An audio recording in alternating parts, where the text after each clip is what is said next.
Sa ngayon ay pag-uusapan naman natin ang patungkol sa kung paano pinasabog ng bansang Israel ang nuclear reactor ng Iraq noong nasa kapanahunan ng pamumuno ni Saddam Hussein.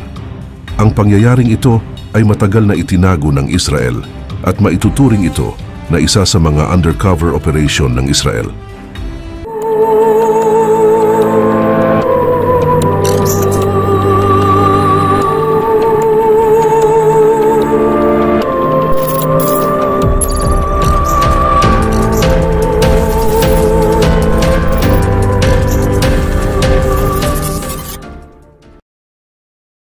Bago pa man pumasok ang 1970, mayroon ng programa ukol sa usaping nuklear ang bansa ng Iraq.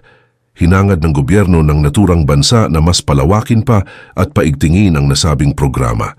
Sinubukang bumili ng Iraq ng mas makabagong nuclear reactor sa France at Italy, pero tumanggi silang magbenta nito. Subalit nang lumaon sa taong 1976, naging matagumpay rin ang pagbili ng Iraq ng nuclear reactor sa bansang France. Naglagda rin ang dalawang bansa sa isang kasunduan patungkol sa paggawa ng nuclear reactor sa bahagi ng Osirak o kilala rin sa pangalang Tammuz. Kahit pa na nakapaglagda na ang dalawang kampo, nasimulan lamang ang nasabing proyekto noong maupo na sa panunungkulan si Saddam Hussein noong 1979. Ginawa ang tinawag nilang Osirak Nuclear Reactor sa bahagi ng Baghdad. Ang bentahan ng naturang nuclear reactor ay naglalayon na mas paigtingin ang pananaliksik nila ukol sa ganoong enerhiya at kung ano pang bagay na saklaw nito. Hindi naman sila nagbabalak na gamitin ang nasabing nuclear reactor para sa kung anumang karahasan. Subalit sa likod ng sinasabing iyon ng Iraq, hindi nawala sa isipan ng iba pang bansa na maaari nila itong gamitin sa kalapastanganan. Kabilang na sa mga bansang may duda patungkol sa programa ng Iraq ay ang bansang Israel. Pagkarating ng balitang iyon sa Israel, agad na nagkaroon sila ng agam-agam at naisip nilang hindi dapat magkaroon ng ganong uri ng armas ang mga bansang may hangarin rin sa pagpuksa sa Hudyo. Agad na nagpatawag ng pagpupulong ang mga leader ng bansa at tinalakay nila ang kung anong hakbang na kanilang gagawin para mapigilan ang Iraq sa kung anumang binabalak nito. Lumapit din sila sa Estados Unidos para sana idulog ang kanilang problema. Pero, hindi sila nakasisiguro kung matutulungan sila ng mga leader ng nabanggit na bansa. Lumapit din sa France ang leader ng Israel, subalit, hindi nito pinakinggan ng kung anumang hinaing nito. Mas pinanigan pa ng France ang Iraq at ipinagpatuloy ang pagsusupply ng mga kailangan ng bansang Iraq para mabuo ang tinatawag nilang Osirak. Madalas na sabihin noon ni Saddam Hussein na ang ipinapatayo niyang nuclear reactor ay para lang sa makaagham na pananaliksik at hindi ito magiging sandata sa kung anumang karahasan. Ang pagpapagawa ng Iraq dito ay hindi binigyang tuon ng iba pang mas malalaking bansa, kahit pa namamasdan naman iyon ng Amerika sa pamamagitan ng kanilang satellite. Para naman sa mga taga-Israel, isang kasinungalingan ang kung anumang ipinapahayag ni Saddam Hussein at mas naniniwala pa silang maaring gamitin ng leader ng Iraq ang nuclear reactor para puksain sila at posibleng muli nilang maranasan ang ikalawang Holocaust dahil sa bagay na iyon. Noong 1979, nagtangkang makipag-usap ang Israel sa Estados Unidos at France upang pigilan ang paggawa ng nuclear reactor ng Iraq. Alam ng Israel na walang mabuting maidudulot ang nasabing proyekto, kaya't sinubukan nilang kumbinsihin ang dalawang bansa na itigil ang proyektong ito. Sa kanilang pananaw, ito'y isang hakbang na mahalaga upang mapanatili ang kapayapaan at seguridad sa rehiyon. Ginawa ng gobyerno ng Israel ang hakbang na iyon upang iligtas ang kanilang mga tao. Kahit anumang paraan ay nakahandang gumamit si Prime Minister Menachem Begin para lamang mapigilan ang tuluyang pagkabuo ng nuclear reactor ng bansang Iraq. Noon din ay inatasan ng punong ministro ang Mossad agents na mangalap ng mga impormasyon patungkol sa nasabing programang nuclear ng bansang Iraq.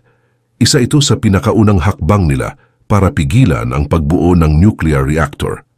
Mula rin sa nahagilap nilang impormasyon, Nabasa nila na 2 o 3 nuclear bomb lamang ang gagamitin at malaki ang posibilidad na masira ng tuluyan ang bansang Israel.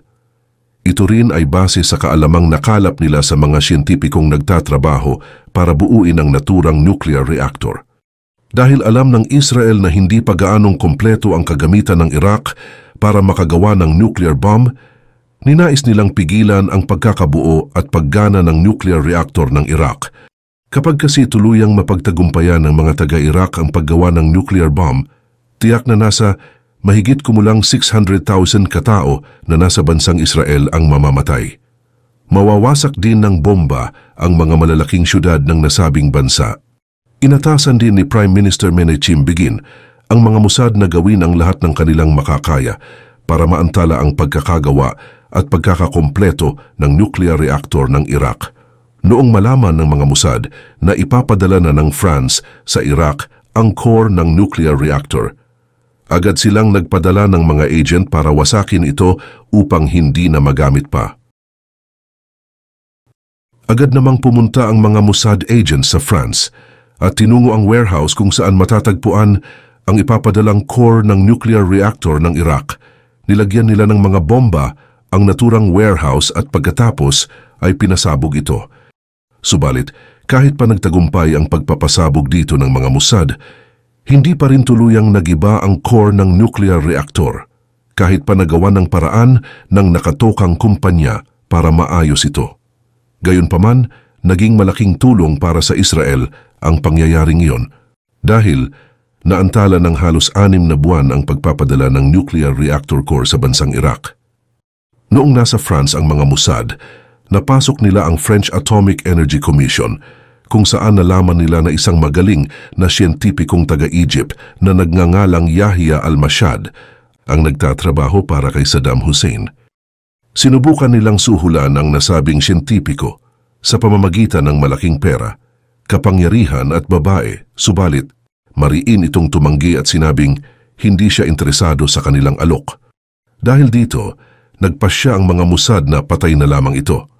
Noong nag-check-in ito sa isang hotel room sa Paris, hindi niya alam na may masamang pinaplano na sa kaniya ang mga Mossad.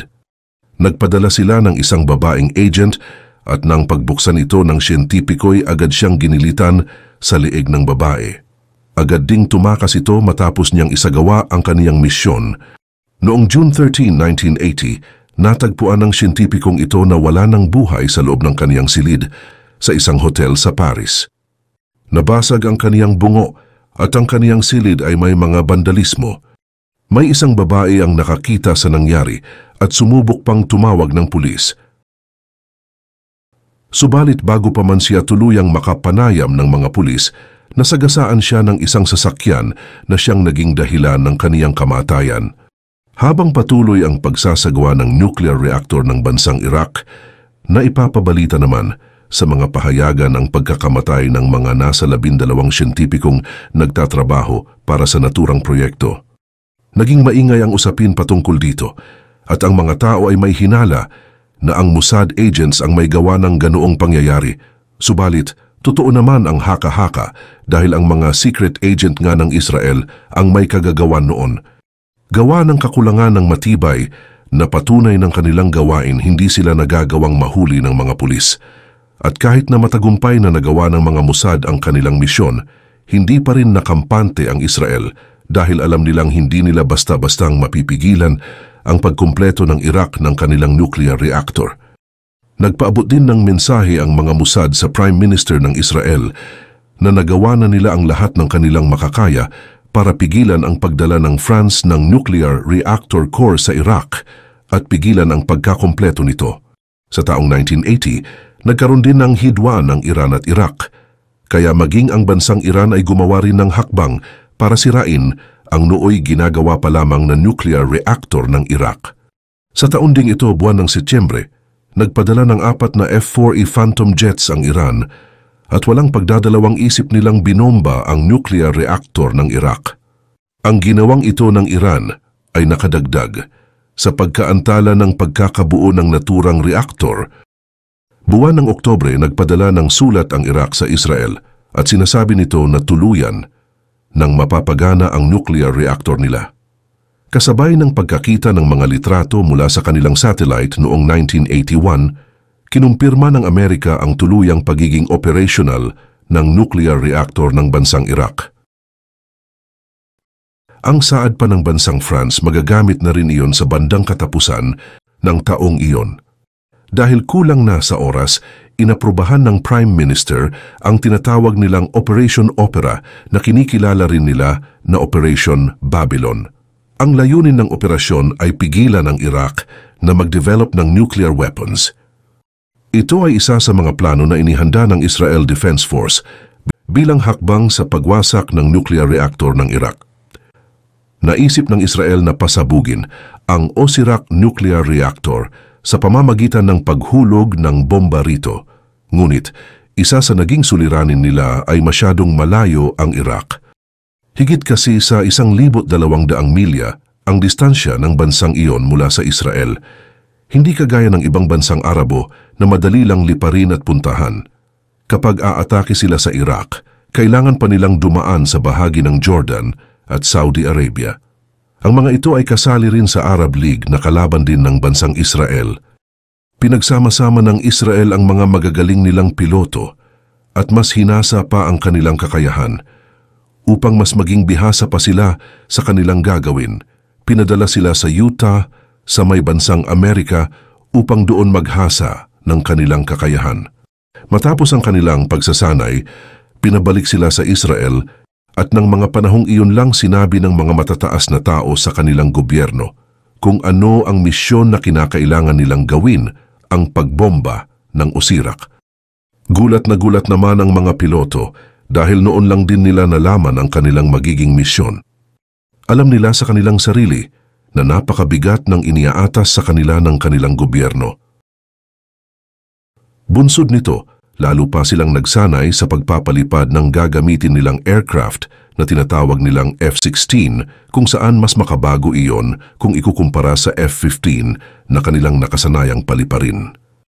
May mga kwento pa ngang kumalat na 3 pilotong taga-Israel ang namatay dahil sa ginawa nilang pagsasanay.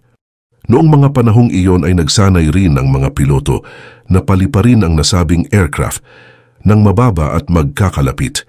Inistima rin nila ang distansya mula sa Israel patungo sa Iraq. Ito rin ang ginawa nilang batayan para sa kanilang pagsasanay. Makailang beses silang nagpabalik-balik sa pagpapalipad ng F-16 upang tantyahin ang distansya mula sa Israel patungo sa Iraq at pabalik sa pinagmulan nilang bansa. Bukod dito ay hinasa rin nila ang kanilang pagpapalipad ng eroplano kahit pa na may kabigatan ito. Sinanay nila ang kanilang sarili na kontrolin yon kahit na nasa ganoong estado.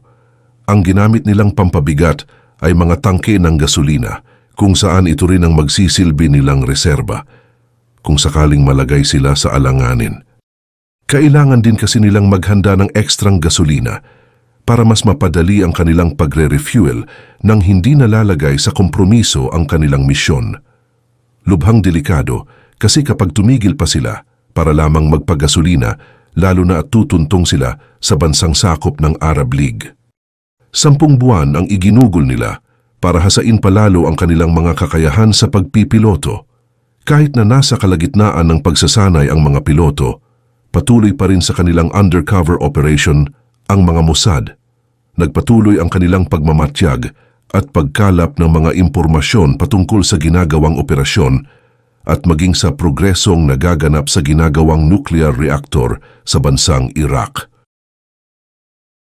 Nagpapadala sila ng mga larawan kung saan makikita ang itsura ng nuclear reactor at maging ang kinaroroonan nito. Sinasamahan din nila iyon ng mga litrato ng mga air defense system na nakapaligid dito. June 1, 1981, balitang-balita sa France ang pagkakabuo ng Osirak. Maghihintay lamang sila ng 1 buwan at pwede na itong gamitin. Pagkatanggap ng Prime Minister ng Israel sa balitang iyon, agad niyang pinatawag ang leader ng mga piloto na nagsasanay upang pulungin. Inabisuhan niya ito na paliliparin na nila ang mga F-16 patungo sa Iraq. Pagdating ng Hunyo 7, 1981, tuluyan nang naging handa ang mga piloto ng Israel upang salakayin ang Osirak Nuclear Reactor ng bansang Iraq. Kinakailangang dumaan sila sa hangganan ng Jordan at Saudi Arabia. Pagkatapos nito, didiretso na sila sa Baghdad kung saan naroroon ang kanilang target. 8 F-16 jet planes ang pinalipad ng Israel patungo sa Red Sea kung saan sila dadaan patungo sa Jordan. Pagkalipas lamang ng ilang minuto, malapit na silang pumasok sa bahagi ng Jordan. Isinagawa nila ang kanilang SOP o tinatawag na Standard Operating Procedure. Upang hindi sila mahalata ng radar ng kalaban, pinalipad nila ang kanilang eroplano nang hindi bababa sa 100 talampakan ang taas mula sa lupa. Sa paraang ito, hindi sila mapapansin ng radar ng Jordan at Saudi Arabia na madalas na nagiging alerto sa mga naglalabas-pasok sa kanilang teritoryo. Hindi rin nawala ang takot nila sa pagdaan sa mga borders ng mga nabanggit na bansa. Alam kasi nila na sa oras na mapansin sila ng mga sundalong Arabo, tiyak na papasabugin ang kanilang eroplano. Sa pagdaan nila sa gulpo ng Aqaba, hindi sila makapaniwala na matatagpuan nila ron ang yate ng hari ng Jordan na si King Hussein. Nakita sila nito at tumawag siya sa Amman, ang kabisera ng Jordan. Inilahad ng hari ang patungkol sa pagdating ng mga fighter planes ng Israel at ang kanilang pagpasok sa kanilang teritoryo. Subalit kahit ganoon ang nangyari, hindi pa rin nawawala sa isipan ng mga piloto kung ano talaga ang kanilang misyon. Upang hindi sila mapansin at magawang matyagan ng mga madadaanang bansa, hindi na muna sila nakipag-usap sa kanilang mga radyo. Isa rin ito sa kanilang kinukonsiderang SOP para manatiling lihim ang kanilang gagawing operasyon. Dahil nga nakita sila ng hari ng Jordan, inaabangan na rin nila ang pagdating ng mga fighter jets ng bansang ito. Iniisip nila na kung hindi man fighter plane ng Jordan, ang darating tiyak na susugurin sila at pipigilan ng fighter jet ng Saudi Arabia. Masigasig kasi ang Saudi Arabia sa pagbabantay ng kanilang teritoryo upang walang makapasok na kalaban. Nang mga panahong iyon kasi, naging pabalik-balik na ang eroplano ng Amerika sapagkat nakikialam sila sa giyera na nasa pagitan ng Iran at Iraq. Subalit, mali sila sa kanilang hinala. Kasi kung mga sundalo o kahit eroplano man lang ng nasabing mga bansang Arabo ang dumating upang harapin sila, handa silang sagupain ang mga ito. Sa kanilang biyahe patungo sa Iraq, nagkaroon sila ng isang suliranin. Hindi kasi sila marunong sa paghulog ng kanilang tangke ng gasolina na walang laman.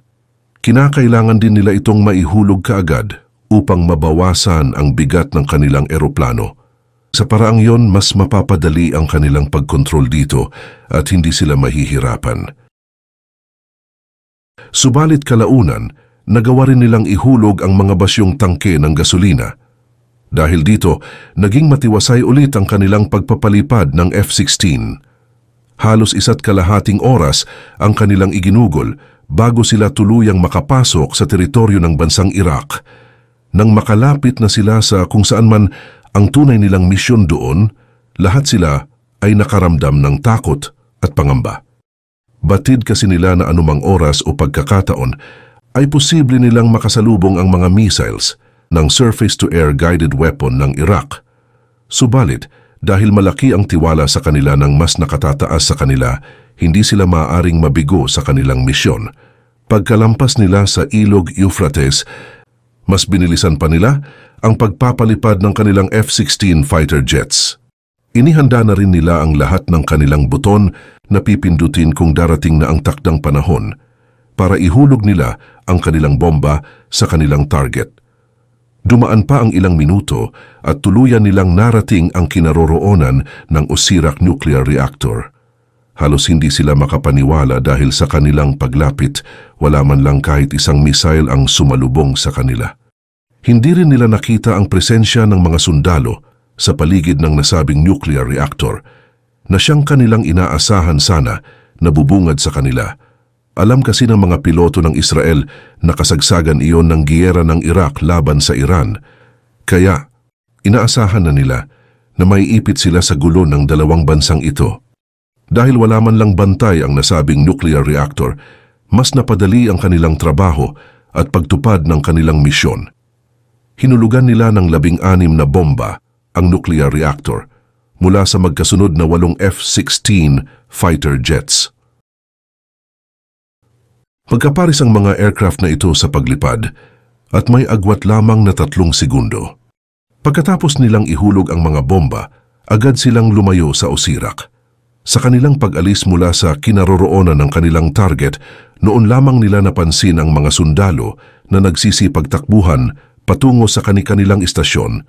Hindi nila napansin na binabaril na pala sila ng mga sundalong Iraqi. Subalit kahit anong gawin ng mga sundalong ito, hindi nila napigilan ang pagbalik ng 8 F-16 ng Israel sa kanilang bansa. Dahil sa kanilang ginawa, may hinala na ang mga piloto na sila ay hahabulin at papatayin o kung hindi man ay titirahin sila ng mga missiles. Subalit wala sa kahit anong pangamba nila ang nangyari. Para hindi sila mapansin ng mga Iraqi, ay kinalkula ng mga Israelitang piloto ang oras ng pagpapalit ng mga sundalo na nagbabantay sa nuclear reactor. Nalaman nila ang patungkol dito dahil sa ibinigay na impormasyon ng mga Mossad. Tinantya nila na ang oras ng pagpapalit ng mga gwardya ay siyang oras ding pagpalit ng fighter jets ng Israel. Sa mga ganitong panahon ay nakapatay ang radar ng Iraq, kaya hindi nalaman ang kanilang presensya. Maliban doon, mas binigyang tuon ng mga sundalong Iraqi ang labanan nila ng bansang Iran. Dumaan ang F-16 ng mga Israelitang piloto sa direksyon kung saan nakatalikod ang mga sundalong Iraqi. Sa kaparaanang ito ay hindi sila napansin ng mga ito. Ang mga nabanggit ay salik kung bakit mas napabilis at napadali ng mga piloto ng Israel ang pagsasagawa ng kanilang misyon. Ilang saglit lamang pagkatapos ng pagsabog ng Osirak nuclear reactor, agad na nabalitaan iyon ng Prime Minister ng bansang Israel. Natuwa siya dahil naging tagumpay ang kanilang misyon. Inabot lamang ng mahigit 3 oras ang nasabing misyon mula sa pag-alis ng F-16 fighter jets hanggang sa tuluyang pagkawasak ng Osirak at nakabalik pa ang mga piloto sa kanilang bansa.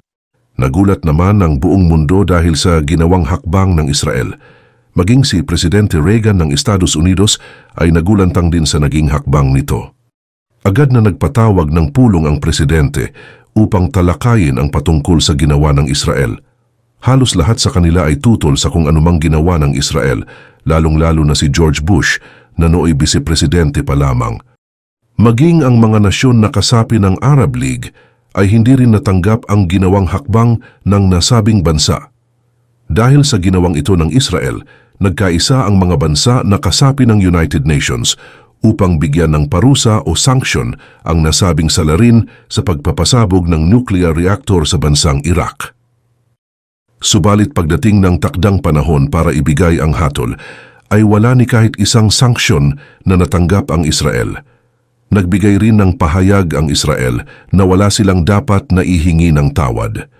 Ginawa lamang nila iyon upang pigilan si Saddam Hussein sa mga bagay na babalakin nito sa hinaharap. Para sa kanila ay mas uunahin nila ang seguridad ng kanilang tao laban sa kung anumang bansa na nagbabalak na puksain ang kanilang lahi. Pagkatapos ng pangyayaring iyon, naging usap-usapan sa France na natuwa pa nga sa pagkawasak ng Osirak ang matataas na opisyal nito. Isa na rito si Jacques Chirac kung kanino binili ni Saddam Hussein ang Osirak. Pinuri naman ng Israel Air Force dahil sa pagpapasabog nila sa nuclear reactor ng Iraq. Dahil sa malapit sa pagiging perpekto nitong plano nila, ay tanging ang nuclear reactor lamang ang nasira at nalakip doon ng iba pang mga istruktura. Maliit lang din ang bilang ng mga taong namatay sa kaganapang ito. Tanging 10 Iraqi soldiers lamang at isang French technician. Ang mga namatay na ito ay tinamaan lamang ng mga ligaw na bala na mula sa mga baril ng sundalong Iraqi noong habulin nila ng putok ang mga piloto ng Israelita. Nang maganap ang pagpapasabog sa Osirak ay kahit paano, nasiguro na ng Israel ang seguridad ng kanilang bansa. Subalit, hindi ito lubusang nagpatigil sa gawain ni Saddam Hussein dahil maraming namatay sa labanan. Nagpatuloy naman ang giyera ng Iraq laban sa Iran at may haka-haka gumamit daw si Saddam Hussein ng bioweapon upang talunin ang kalaban nila. 1990, sinakop ng bansang Iraq ang Kuwait. Dahil dito ay nakialam na ang Estados Unidos sa kanilang giyera. Naglunsad ng isang operasyon ng Amerika na tinawag nilang Operation Desert Storm. Naglalayo ng operasyong ito na patalsikin ng puwersahan ang Iraq sa bansang Kuwait. Noong mga panahong ito ay maraming sundalong Amerikano ang nagpadala ng liham sa mga piloto ng Israel na nagpasabog ng nuclear reactor ng bansang Iraq. Laking pasalamat nila sa mga Air Force ng Israel dahil pinasabog nila ito.